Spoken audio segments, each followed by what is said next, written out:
L'info du Grand Lille en continu. Xavier Silly.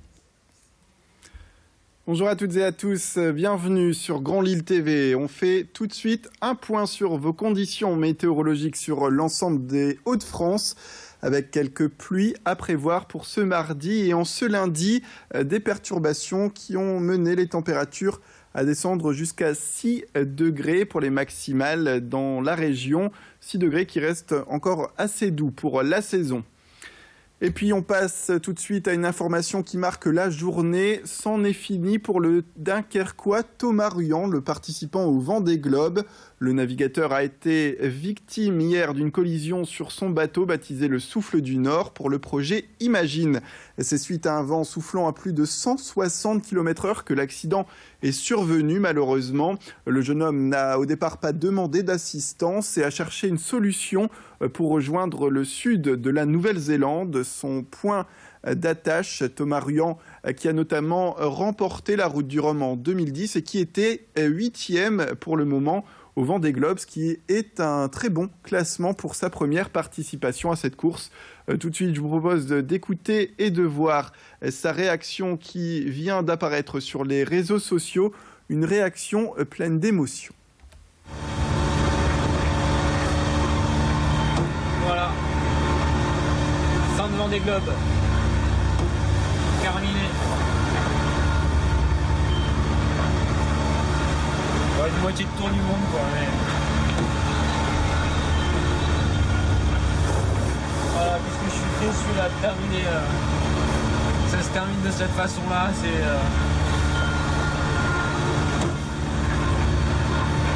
J'en ai eu des galères, hein. J'ai eu mon lot de galères. Alors celle-là, je la souhaite vraiment à personne.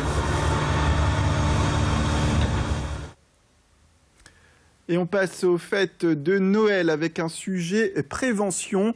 Les animaux ne sont pas déjoués, c'est ce que la Ligue protectrice des animaux à Lille le rappelle. Et à Noël, elle préconise de bien réfléchir avant d'adopter un animal de compagnie. Vous le voyez sur ces images, des animaux qui restent très mignons et qui peuvent susciter donc l'intérêt des familles.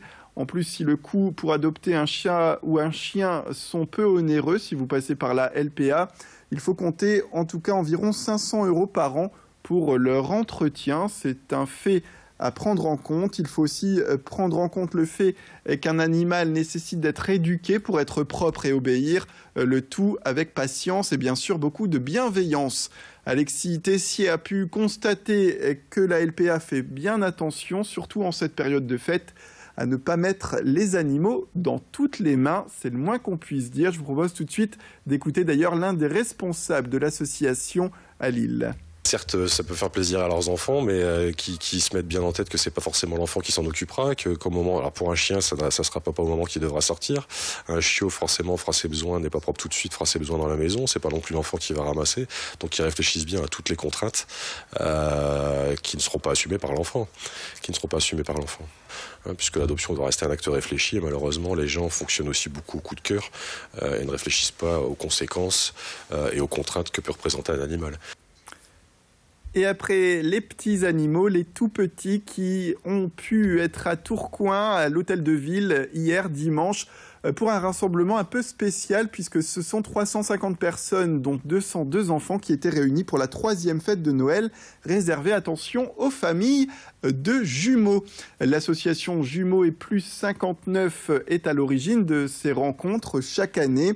Au programme donc pour ces petits jumeaux, un spectacle avec des personnages de Disney, sans oublier bien sûr la venue du Père Noël. En cette période de fête, Clotilde Leguévac a suivi cette rencontre. Elle a pu rencontrer d'ailleurs les petits à l'issue de cette fête qui ont donné leurs envies pour Noël. Moi j'ai demandé un chien qui nous obéit, un cheval, une licorne. On a vu le spectacle.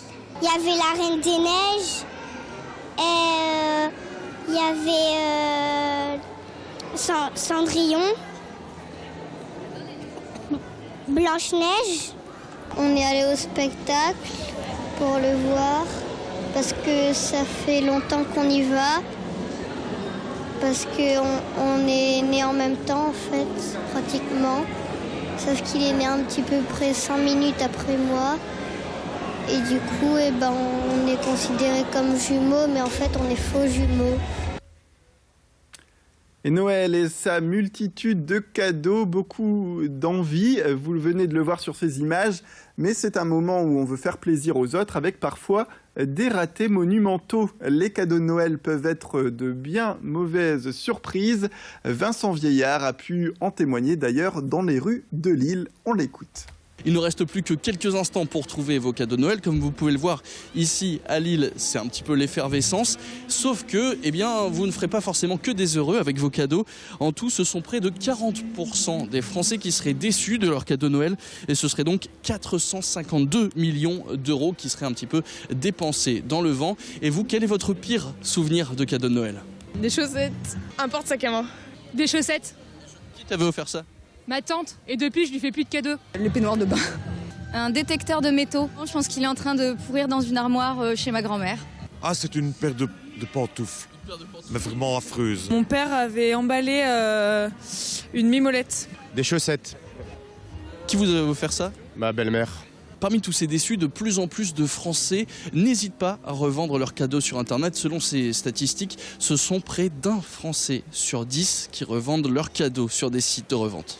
Je vais les changer si ça me convient pas. C'est dommage, dans le temps, on offrait un cadeau et les gens on était toujours contents de ce qu'on recevait. Aujourd'hui, c'est vrai que c'est l'inverse. Je pense que j'avais revendu une tablette. On me l'a fait comme cadeau, je me sens pas de le revendre. Non, ça ne se fait pas. Voilà, par respect simplement. J'étais trop jeune à l'époque, alors peut-être pas, mais maintenant oui, je pense. Ouais. Pourquoi? Je pense que ça peut intéresser quelqu'un et puis ça sert à rien que ça reste dans une armoire. Je trouve que c'est pas quelque chose qui se fait et puis ça peut se savoir aussi. Que ça se fait pas. On respecte quand même si le cadeau nous plaît pas. Même si c'est la belle-mère. Même si c'est la belle-maman, surtout. Voilà pour ces cadeaux de Noël qui vont très vite arriver avec ses bonnes et ses mauvaises surprises. C'est la fin de cette édition. Merci à toutes et à tous de nous avoir suivis. Restez avec nous sur Grand Lille TV. L'information continue avec tout de suite un point sur les conditions météorologiques dans les jours à venir en compagnie de Clotilde Leguévac.